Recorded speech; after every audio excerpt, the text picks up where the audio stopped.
लेकिन बेल मिल गई है। हालांकि इस पूरे मुद्दे पर हमारे सहयोगी पीयूष ने बात की बीजेपी नेता सुशील मोदी से। उन्होंने क्या कुछ कहा, आपको सुनवाते हैं। आज जो है राहुल गांधी को कोर्ट ने दोषी माना है। जिस तरह की टिप्पणी उन्होंने मोदी समाज के लोगों के लिए की थी, उसको लेकर कोर्ट ने उनको दोषी माना है। क्या कहेंगे? देखिए, मैंने भी पटना सीजीएम कोर्ट में और एक मानहानि का मुकदमा दर्ज कर रखा है कि राहुल गांधी ने कर्नाटक की एक सभा में 2019 में भाषण देते हुए कहा कि मोदी सरने वाले सारे लोग चोर हैं, और इसे मोदी सरने वाले लोगों को काफ़ी आघात लगा। उसे मैंने भी मुकदमा दर्ज कर रखा है। और मैं उम्मीद करता हूं कि सूरत की तर्ज पर पटना का जो सीजीएम कोर्ट है वो भी उनको सजा देगा। आप मानते राहुल गांधी को माफी मांग लेनी चाहिए? जिस तरह से उन्होंने 2019 के लोकसभा चुनाव से पहले भी माफी मांगी थी, अब उनको माफी मांग लेनी चाहिए? देखिए, वो माफी मांगे ना मांगे, ये तो उनको सजा मिल चुकी है।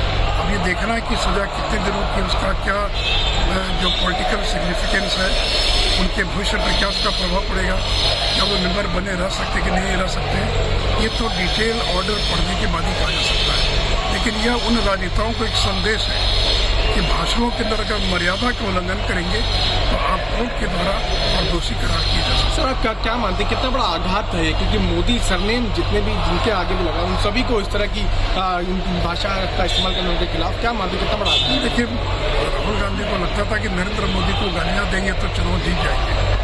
उनकी क्या दशा हुई आपको मालूम है।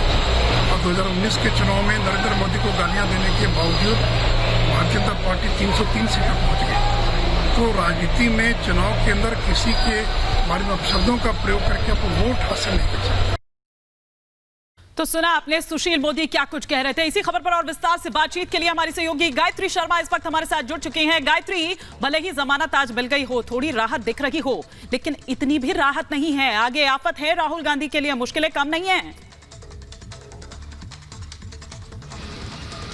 बिल्कुल हिमानी, मुश्किलें इसलिए भी कम नहीं है क्योंकि एक बड़ा झटका राहुल गांधी को, क्योंकि आप सोचिए 3 बार कोर्ट में पेश हुए थे इस पूरे मामले में, और तीनों बार जब कोर्ट में पेश हुए थे तो राहुल गांधी से जब ये पूछा गया था कि आपने क्या कुछ कहा था कर्नाटक की उस जनसभा में, तो राहुल गांधी ने साफ तौर पर कहा था कि मुझे तो याद भी नहीं है कि मैंने क्या कुछ कहा था। हालांकि उसके बाद निर्वाचन अधिकारी से बकायदा उस जनसभा की रिकॉर्डिंग मांगी गई थी और फिर उसके बाद कोर्ट ने उस पूरी रिकॉर्डिंग को देखा था। उसके बाद ये फैसला लिया गया। 17 मार्च को सुनवाई पूरी और आज फैसला। ये बहुत बड़ा फैसला, क्योंकि आपको याद होगा हिमानी, लगातार कांग्रेस की तरफ से इस पूरे मामले को लेकर बचाव किया गया था।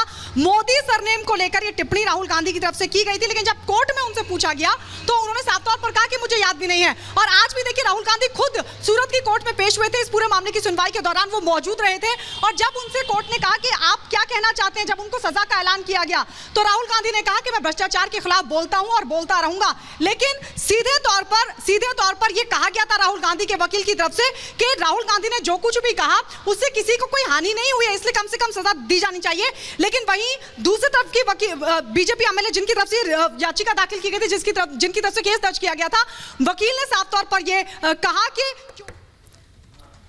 बिल्कुल, तो हमारे साथ हमारे सहयोगी